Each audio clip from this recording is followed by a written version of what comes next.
ಜೈ Shriram. ಶ್ವೇತಶ್ರೀ cooking vlog ಸ್ವಾಗತ. ನಾನಿವತ್ತು ಅಂಟುಂಡೆ ಹೇಗೆ ಮಾಡೋದು ಅಂತ ತಿಳಿಸ್ಕೊಡ್ತಾ ಇದ್ದೀನಿ. ಸೊ ಅಮ್ಮನೇ ಇವತ್ತು ಮಾಡ್ತಾ ಇರೋದು ಅಂಟುಂಡೆ. ಏನು ಮಾಡ್ತಿದ್ದಾರೆ ಅಂತ ನೋಡ್ಕೊಳ್ಳೋಣ ಬನ್ನಿ. ಮೊದಲಿಗೆ ಗೋಂದು, ಇದು ಅಂಟುಂಡೆ ಅಂಗಡಿಲಿ ಸಿಗುತ್ತೆ ಕೇಳಿದ್ರೆ. ಇದೇ ಮೇನ್ ಇಂಗ್ರೀಡಿಯೆಂಟ್ ಇದಕ್ಕೆ. ಸೊ ಇದನ್ನು ಪಾನ್ಗೆ ಹಾಕ್ಕೊಂಡು ಫ್ರೈ ಮಾಡ್ಕೋತಿದ್ದಾರೆ. ಇದಕ್ಕೆ 2 ಸ್ಪೂನ್ ತುಪ್ಪ ಹಾಕೋತಾ ಇದ್ದಾರೆ. ತುಪ್ಪದಲ್ಲೇ ಎಲ್ಲ ಪದಾರ್ಥನೂ ಫ್ರೈ ಮಾಡ್ಕೋಬೇಕು. ಸೊ ಹಾಗಾಗಿ ಇದಕ್ಕೆ ಸ್ವಲ್ಪ ತುಪ್ಪನೇ ಜಾಸ್ತಿ ಬೇಕಾಗುತ್ತೆ. ನೋಡಿ, ಈ ಥರ ಬೂಂದಿ ಕಾಳು ಥರ ಆಗುತ್ತೆ ತುಪ್ಪದಲ್ಲಿ ಫ್ರೈ ಆಗ್ತಿದ್ರೆ. ಇವೆಲ್ಲ ಸೀಡ್ಸ್ಗಳು, ಪಂಪ್ಕಿನ್ ಸೀಡ್ಸ್, ಸನ್ಫ್ಲವರ್ ಸೀಡ್ಸ್, ಇದು ಆಳ್ವಿ ಬೀಜ, ಎಲ್ಲನೂ 50-50 ಗ್ರಾಮ್ ತೊಗೊಂಡಿದ್ದೀವಿ. ಇದು ಖರ್ಜೂರ, ಪಿಸ್ತಾ, ಬಾದಾಮಿ, ಗೋಡಂಬಿ ಎಲ್ಲನೂ 50-50 ಗ್ರಾಮ್ ತೊಗೊಂಡು ಸಣ್ಣದಾಗಿ ಪೀಸ್ ಮಾಡಿ ಇಟ್ಕೊಂಡಿದ್ದೀವಿ. ಕೊಬ್ಬರಿ 5 ತುರಿದು ಇಟ್ಕೊಂಡಿದ್ದೀವಿ. ಬಿಳಿ ಎಳ್ಳು ಅದನ್ನು ಕೂಡ 1 ಹಿಡಿಯಷ್ಟು ಫ್ರೈ ಮಾಡಿ ಇಟ್ಕೊಂಡಿದ್ದಾರೆ ಅಮ್ಮ ಆಲ್ರೆಡಿ. ಒಂದು 5 ಏಲಕ್ಕಿ ಬಳಸ್ತಿದ್ದಾರೆ. ನೋಡಿ, ಈಗ ಇದೆಲ್ಲ ಫುಲ್ ಫ್ರೈ ಆಯಿತು. ಕಡಲೆಕಾಯಿ ಬೀಜ 1 ಕಪ್ಪಷ್ಟು ಫ್ರೈ ಮಾಡಿ ಇಟ್ಟಿದ್ದೀವಿ ತಣ್ಣಗಾಗಲಿ ಅಂತ. ಈಗ ಅಮ್ಮ ಖರ್ಜೂರನೂ ಕೂಡ ತುಪ್ಪದಲ್ಲಿ ಫ್ರೈ ಮಾಡ್ತೀವಿ. ಇದನ್ನೆಲ್ಲನೂ ಕೂಡ ಮೀಡಿಯಮ್ ಫ್ಲೇಮಲ್ಲೇ ಫ್ರೈ ಮಾಡ್ಕೋಬೇಕು. ಸೀಡ್ಸ್ಗಳು ಇದನ್ನು ಕೂಡ ತುಪ್ಪ ಹಾಕಿ ಫ್ರೈ ಮಾಡ್ತಾ ಇದ್ದಾರೆ. ಸೊ ಅಷ್ಟರಲ್ಲಿ ನಾನು ಮಿಕ್ಸಿಲಿ ಸ್ವಲ್ಪ ಗ್ರೈಂಡ್ ಮಾಡೋ ಪದಾರ್ಥಗಳನ್ನ ಮಾಡ್ಕೋತೀನಿ. ಇದು ಖರ್ಜೂರ ಮತ್ತು ಅಂಟು, ಇದು ತುಂಬಾ ದಪ್ಪ ಇರುತ್ತೆ. ಸೊ ಬಾಯಿಗೆ ಹಂಗಂಗೆ ಸಿಗಾಕೊಳ್ಳುತ್ತೆ ಅಂದ್ಬಿಟ್ಟು ಇದನ್ನು ನಾನು ಪೌಡ್ರ್ ಮಾಡ್ಕೋತೀನಿ.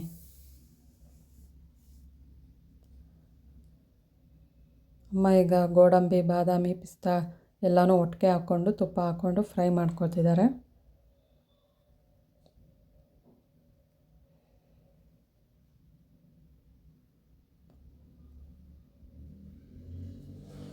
ಸೊ ಈಗ ಇದು ಪೌಡರ್ ಆಗಿದೆ.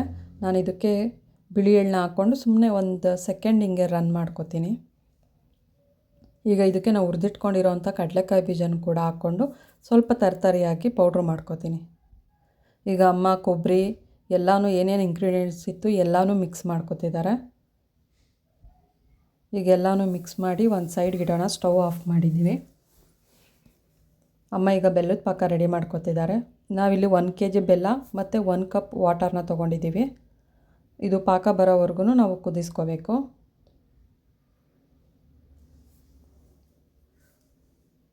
ಹೀಗೆ ಒಂದು ಬಟ್ಲಲ್ಲಿ ನೀರು ಇಟ್ಕೊಂಡು ಪಾಕ ಬಂದಿದೆಯಾ ಇಲ್ವೋ ಅಂತ ಚೆಕ್ ಮಾಡ್ಕೊತಾ ಇದ್ದೀವಿ.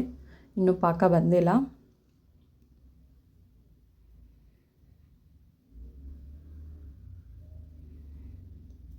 ನೀರೊಳಗೆ ಈ ಥರ ಬೆಲ್ಲ ಪಾಕಕ್ಕೆ ಹಾಕಿ ಕೈ ಇದು ಮಾಡಬೇಕು. ಅದು ಉಂಡೆ ಥರ ಸಿಕ್ಕಿದ್ರೆ ಪಾಕ ಬಂದಿದೆ ಅಂತ. ಸೊ ಇನ್ನೂ ಉಂಡೆ ಥರ ಸಿಗ್ತಿಲ್ಲ. ಅಮ್ಮ ಪಾಕ ರೆಡಿ ಮಾಡಿ ಚೆಕ್ ಮಾಡ್ತಾ ಇದ್ದಾರೆ.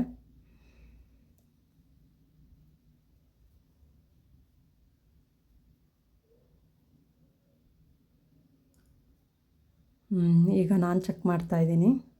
ಕೈಗೆ ಉಂಡೆ ಥರ ಸಿಗ್ತಾಯಿದೆ. ಇನ್ನೊಂದು ಚೂರು ಆಗಬೇಕು. ಅಂಟುಂಡೆ ಆರೋಗ್ಯಕ್ಕೆ ತುಂಬಾ ಒಳ್ಳೆಯದು. ಸೊಂಟಕ್ಕೆ ಮತ್ತು ಜಾಯಿಂಟ್ ಮೂಳೆಗಳಿಗಂತೂ ತುಂಬಾ ಒಳ್ಳೆಯದು, ಆರೋಗ್ಯಕರವಾಗಿದ್ದು. ಈಗ ಪಾಕ ಆಗಿದೆ, ಉಂಡೆ ಕೈಗೆ ಆಗ್ತಾಯಿದೆ. ಸೊ ಈಗ ಸ್ಟವ್ನ ಆಫ್ ಮಾಡ್ಕೊಂಡಿದ್ದೀವಿ. ಈಗ ಮಿಶ್ರಣ ಮಾಡ್ಕೊಂಡಿರೋವಂಥ ಪದಾರ್ಥಕ್ಕೆ ನಾವು ಬೆಲ್ಲದ ಪಾಕನ ಹಾಕ್ಕೊಳ್ತೀವಿ.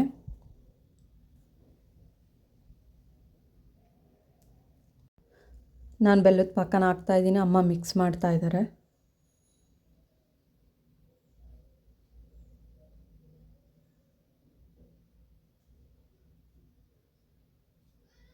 ಸೊ ಈ ಥರ ಎಲ್ಲನೂ ಚೆನ್ನಾಗಿ ಹೀಗೆ ಮಿಕ್ಸ್ ಮಾಡ್ಕೋಬೇಕು.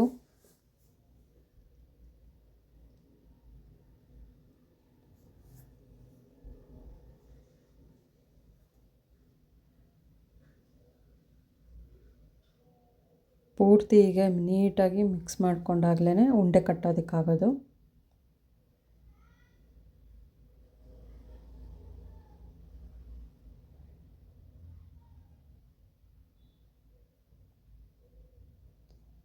ಈಗ ಮಿಕ್ಸಿಂಗ್ ಎಲ್ಲ ಆಗಿದೆ.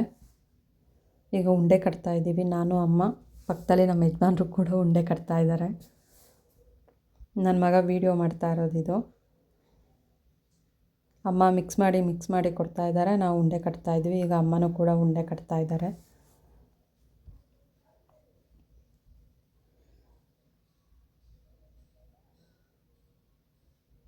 ನೀವು ಹೀಗೆ ಬಿಸಿ ಬಿಸಿ ಇದ್ದಾಗಲೇ ಉಂಡೆ ಕಟ್ಕೋಬೇಕು. ಆರಿದ ಮೇಲೆ ಅದು ಉಂಡೆ ಕಟ್ಟೋದಕ್ಕಾಗಲ್ಲ. ಈಗ ಅಂಟುಂಡೆ ರೆಡಿ. ಅಥವಾ ಕೊಬ್ಬರಿ ಲಾಡು ಅಂತನಾದರೂ ಕರಿಬೋದು, ಡ್ರೈ ಫ್ರೂಟ್ಸ್ ಲಡ್ಡು ಅಂತನಾದರೂ ಕರಿಬೋದು. ನೋಡೋದಕ್ಕೂ ಚೆನ್ನಾಗಿದೆ, ರುಚಿಕರವಾಗಿದೆ, ಆರೋಗ್ಯಕರವಾಗೂ ಇದೆ. ಈ ಬಟ್ಲಲ್ಲಿರೋದು ನಮ್ಮ ಯಜಮಾನ್ರು ಕಟ್ಟಿರೋ ಉಂಡೆ.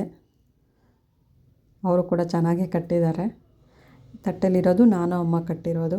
ಸೊ ನೀವು ಕೂಡ ಟ್ರೈ ಮಾಡಿ, ಹೇಗಿತ್ತು ಅಂತ ಕಮೆಂಟ್ ಮಾಡಿ. ಆರೋಗ್ಯಕರವಾಗಿರೋ ಲಡ್ಡು ನೀವು ಕೂಡ ಟ್ರೈ ಮಾಡಿ ಕಮೆಂಟ್ ಮಾಡಿ. Thank you all.